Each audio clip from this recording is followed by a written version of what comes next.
Welcome to Pindar Poetry. We hope you learned something new. You begin by grabbing Data Store service and creating a named Data Store. This is the exact place your saves live. Once done, create a server script in Server Script Service and require Data Store service with Game Get Service, Data Store service. Then call Get Data Store, player saves, and store that reference.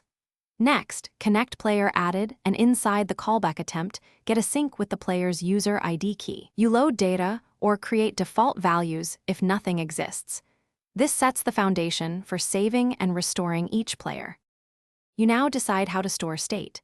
A simple dictionary containing coins, level, and settings works well. Serialize only when necessary.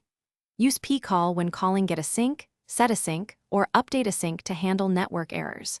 Prefer update a sync for concurrent changes because it performs a safe read-modify write.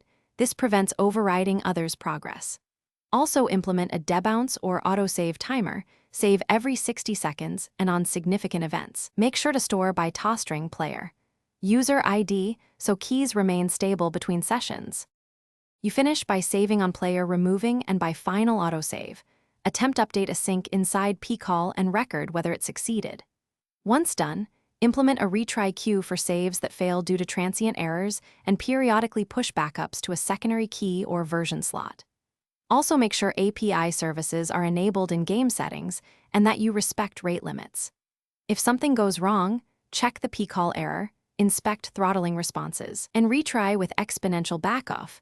This one troubleshooting tip prevents most data loss.